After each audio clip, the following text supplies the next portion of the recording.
Hey guys, welcome back to the channel. I know the title's kind of cryptic of what's in the box, but it is a giant ass box, and you guys might be wondering what it is. I haven't really been hiding what's in the box. It's actually been in the corner of some of my videos. I don't know if you've seen it, you may not have. So let's get this box unpacked and continue the next phase of the build on the Corvette. We've done the motor, we've done the fuel pump, we've done the blower pulley, we did the suspension stuff, and now we're kind of doing some more stuff, but let's get this thing unpacked. Okay guys, I got the box unpacked. I tried filming it, but that is just a huge box and I didn't feel like dealing with it. So let's do the big reveal. And do you guys see what we have? We've got a 2009 to 2013 Corvette ZR1 hood.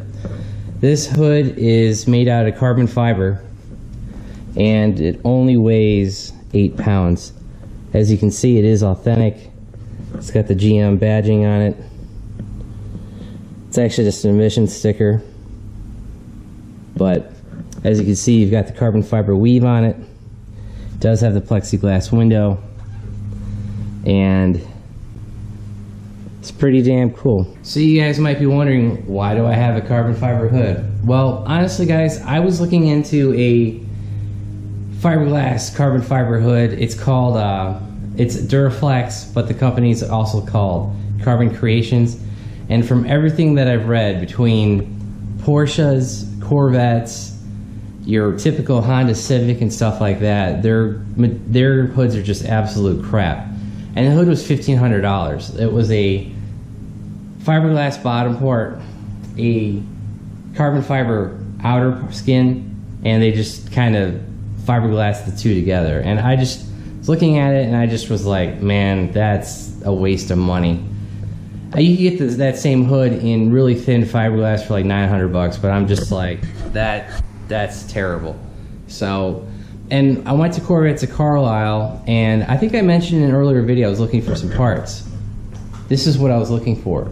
I couldn't find one because no one had it. I could find ZR1 wheels, brakes, motor parts, fenders. I saw 3 or 4 ZR1 fenders, even the back bumper with the badge, ZR1 badge on it.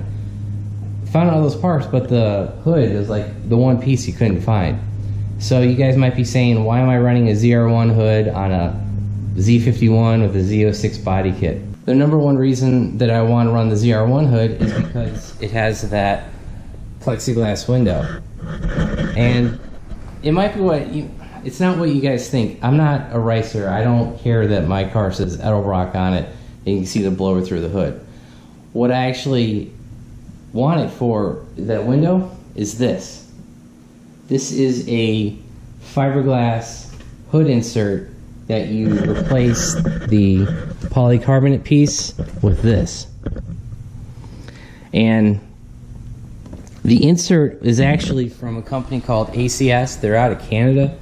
And they're pretty well known for the C7 community for their side skirts, the wings, the front splitter, and I think they even sell like a non-wide body kind of fender flare for the rear of a C7. And I saw them at Corvettes at Carlisle, but I didn't think about buying this piece because I didn't have the hood. I saw this piece. I haven't seen it in person. I've seen plenty of pictures with ZR1s in it, or C6s with the hood swapped on it with that vent. And from my buddies that run Optima, I've got a friend that has a ZR1 that runs Optima. He has seen a 30-degree temperature reduction in this with this hood vent, because the supercharger literally sits right in that window and it'll be right under this vent. And looking from the front, you can't really see much through it. If you flip it over, you can see right through the hood. So what this will allow the heat to come out of the hood and get vented out of the ZR1 hood. So kind of an expensive way to get a hood vent, which is unfortunate because I really just wanted to take kind of like the stock C6 hood and put the Camaro, 5th gen Camaro hood vent in it, like the 2014 and newer, or actually 13, I think it's 2013 when they added that vent. I really want that hood vent, but that vent's like 3 inches thick. I've been thinking about it. I did a lot of research into it, and that hood vent is super thick, like I said, and it fits into the hood, and it hits even the stock intake. I've seen some people run that hood vent with like Pro Chargers or the ECS supercharger, and they run like a stock intake or a fast, and that Camaro hood vent, unfortunately, is like 3 inches deep, hits the stock intake. So that's not going to work, considering, if you guys look, I have like no hood clearance between the blower and the hood. As you can see, I don't know if you guys can see that, maybe you see that one, but the hood indentation, that's actually these little machined like aluminum parts on the top of the blower hat. That's hitting the stock hood. So there's no way you're going to fit a 3-inch hood vent on top of the supercharger. So this is just kind of a rough idea of what the hood will look like. Obviously the hood will be down and the vent will be on top of it, but you can kind of clearly see through it that you will be able to see the blower through the hood vent. And I know that vent's pushed back a little. It's going to sit a little bit further, but it just gives you a good idea, a mock-up of what this whole setup's going to look like. So that's going to be this phase of the build, is paint and body work and aero with the hood vent, the carbon fiber hood, lose a little bit of weight. The stock hood is like, I think it's 20 to 25 pounds, and that carbon fiber hood's 9. So a little bit of weight savings there. The hood vent will allow heat to escape and also kind of help plant the car. Like, I've been reading a lot of road course guys, and they cut holes in the hoods all the time. They put that Camaro vent, or they use some track spec. Oh, I know you guys might bring that up. I also looked into the track spec hood vent, but those won't work with the blower either, because while they're flat on top, the vents actually push downward. So I think it's like 1 inch. They go like 1 inch into the hood, and I don't have that room either. As you can see, with this being a flat hood vent, the supercharger will have no issue sitting underneath it. Now, colors, you guys might be wondering what kind of color setup we're going to do. I'm going to have the Corvette hood painted blue, Le Mans blue, like the car, but the hood vent itself, I'm going to have painted satin black. So basically, I'm going to have my body guide paint match to the splitter, the side skirts, the front and rear trailing edge of the splitters as well, with the splash guards. These are all the same company. From RPI, they make the splitter, the side skirts, and the splash guard. So I'm going to have the hood vent painted to match that. So let's get the hood installed and let's see what this thing's going to look like.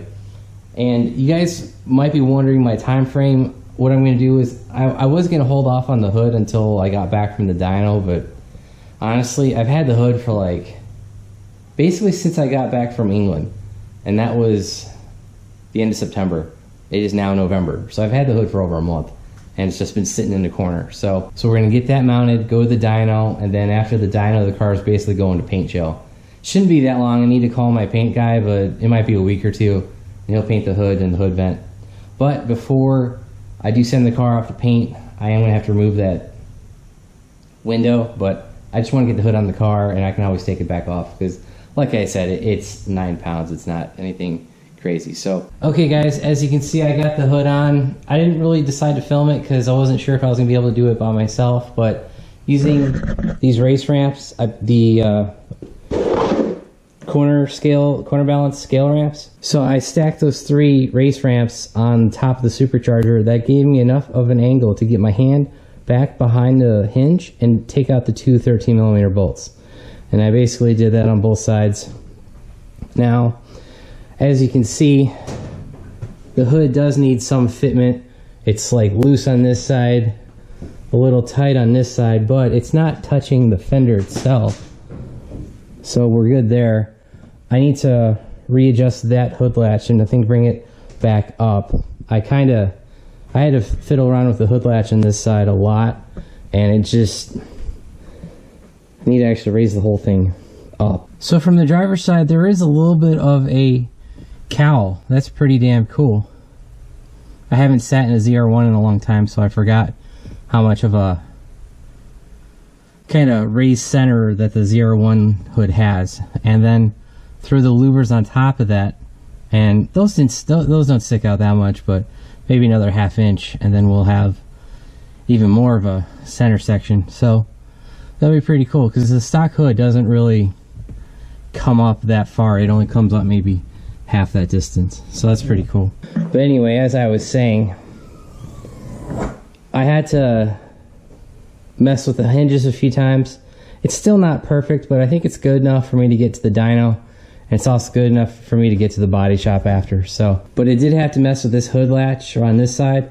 I raised the back all the way to the top, and I raised the front all the way to the bottom, but it actually kind of sinks the hood too far in.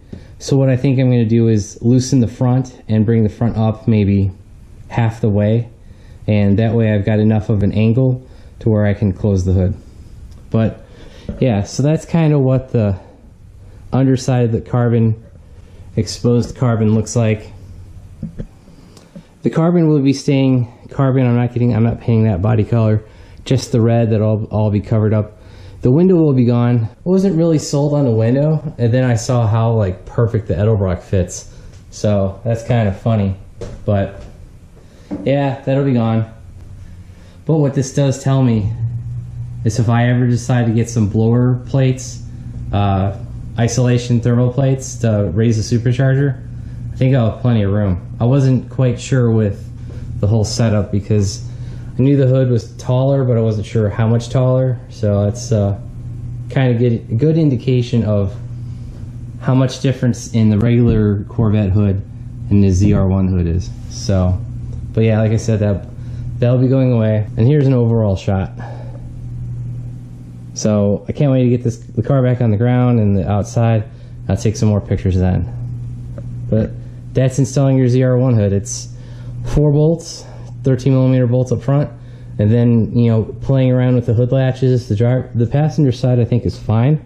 It sits pretty level. It's a little high. Could maybe go down a little bit, but I probably won't. And the driver's side is sitting too far low. I just know that by default. So I'll raise that up and then play around with the fitment some more. But overall, can't wait. Okay guys, I just kind of decided to put the hood vent on there. Obviously that's not where it's going to sit. You see this flange is going to go underneath and fit underneath the hood, so this will pretty much be kind of flush mount with the hood, and I think that's going to look pretty sick. So that's the aero mods for the car.